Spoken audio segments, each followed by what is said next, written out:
So, ayan na po yung finished product natin. No-off ko na yung ano, kasi malalabog siya. Ang plate niya matagal lumamig. Ayan. Ayan. Ayan siya. Ayan. Ayan. Ayan natin finished product. So, naluto na po yung ating chicken feet na new version na dadali natin potluck doon sa pamangkin ko. Ito nung po yung pangalawa, gulay. Gugulayin ko sila. Kasi puro mga karni-karni po yun. Ako po, ang lalaki ng mga katawan ng makikita nyo. Nagbana ako doon. So, ito po, nag-fry muna ako ng konting baboy. Ang sasahog natin, hipon. Ito, pakita ko muna. I-close up ko pala. Madali ako. So, ito nga po yung gulay. Talbos ng kalabasa. Ayan, kinuha ko doon sa farm.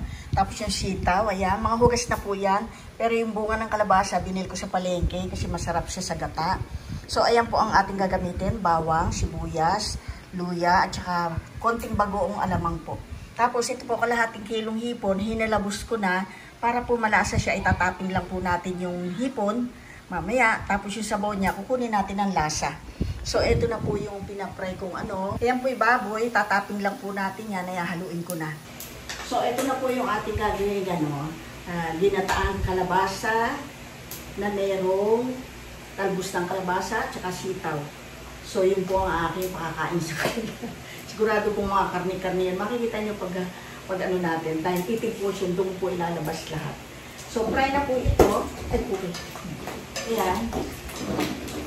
So, dito po tayo magigisa.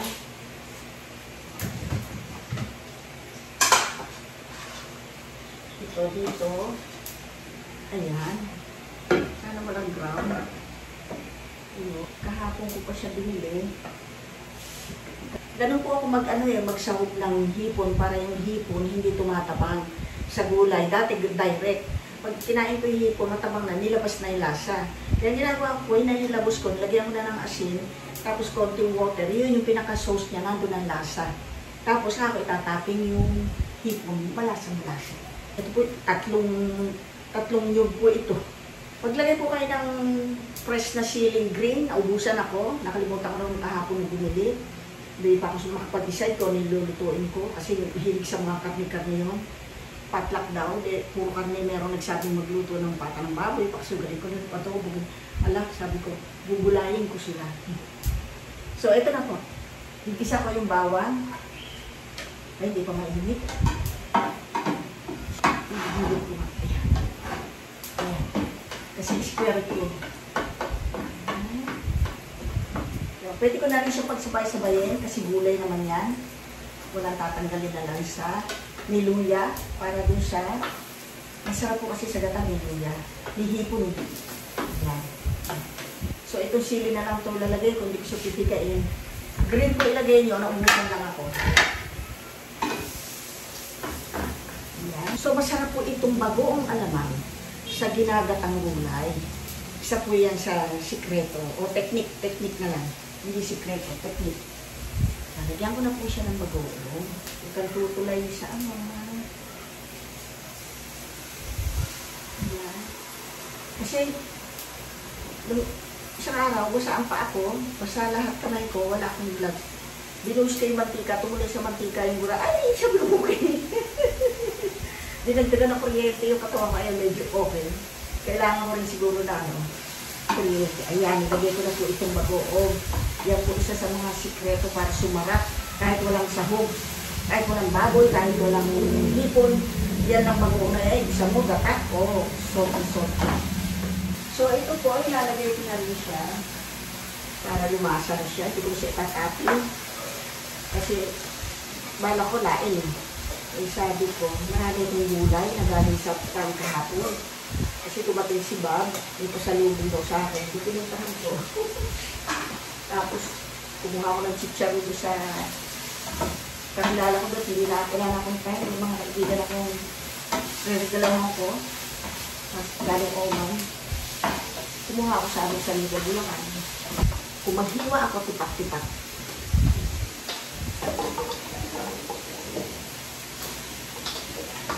Tapos man kami.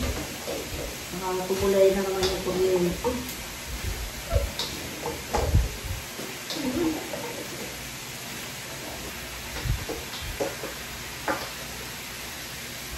Yan.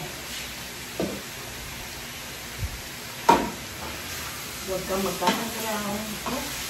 Lalaki. So, ngayon, ilalagay ko na po yung sabaw ito. Para makover natin na maluto ka agad. Sa kilo ito, kalahati lang niluto sa sahog ko.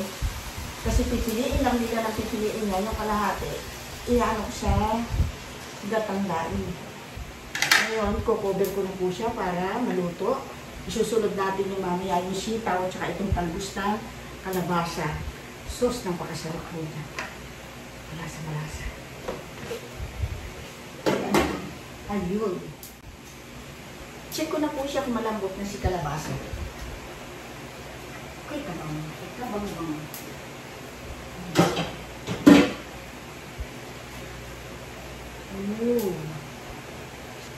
Ayan. Hindi ko po siya tinanggalan ng balat kasi ganun yung ginagawa ng inang ko pagka yung sariwa, yung kalabasa, yung bagong pitas, berdeng-berde, may dala po yung sustansya. Wala naman pong masama kung gagayahin natin. Ay! Kakangata na. Kasi madaling malabog sisitang. Ayun. Tatlong, ano po ito, titingnan ko kung kasya na yun. Kasi sayang kung lalawasin na sa sabaw. Ay, oo, dami. Sakto na po ito. Puto ko na kulay. Ayan. Sakto na ito. Tapos ito, napakarami rin ito. Lalagay ko ba siya lahat? Oo. Pag nalagta ito, wala na ito. Ayan. Bahala sila dyan. Tapos, tatapin po natin yung hipon mamaya. Yung alat niya, hindi ko na siya, kasi madali po mga timplahan nito eh. Yung gulay, kaysa mapaalat, hindi po natin siya pwedeng mapaalat. Ang ginawa lang po natin paalat yung bagoong. So, titikman ko mamaya. Ngayon, pwede ko na po siya itapin. Ayan. Wala lang. Diba? Ayan po siya. Ginupit ko na po yung mga balbas niya, may natira pa pala. Wala kasi kung sarili nang nagumupit. Tansya-tansya lang. Ilagay ko na kaya lahat. Tama.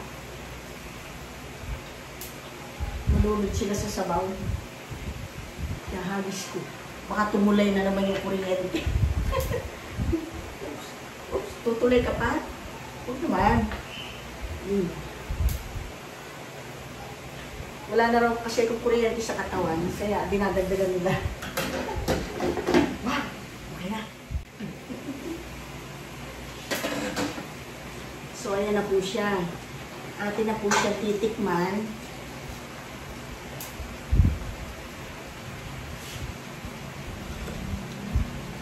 Sakto lang po. Okay na. So, ayan na po yung finished product natin. No? Off ko na yung kasi malalabog siya. Ang plate niyan matagal lumamig. Ayan. Ayan. Ayan siya. Ayan. Ayan. Ayan natin finished product. Hindi na ako makapaglagay sa isang plato kasi wala nang time. Kahit yung aking ginawang chicken feet, wala nang time. Hindi ko na na-steam. Pinalambutan ko na lang siya sa uling. Ayan. So, ito na po yung ating ginataang kalabasa with prawns. Ayan. Siya kung papapatlak. So, ayan na po. Inire-repack ko na. Ay, repack. Piniprepare ko na. Pinasingawan ko lang. May putong kutsik pala siya yung aking. Ayan, diyan ko nalagay yung rice. Ito lagayan. Pasingawin ko muna po. So, lagayan na po ako sa taas. Konting ligpit-ligpit lang.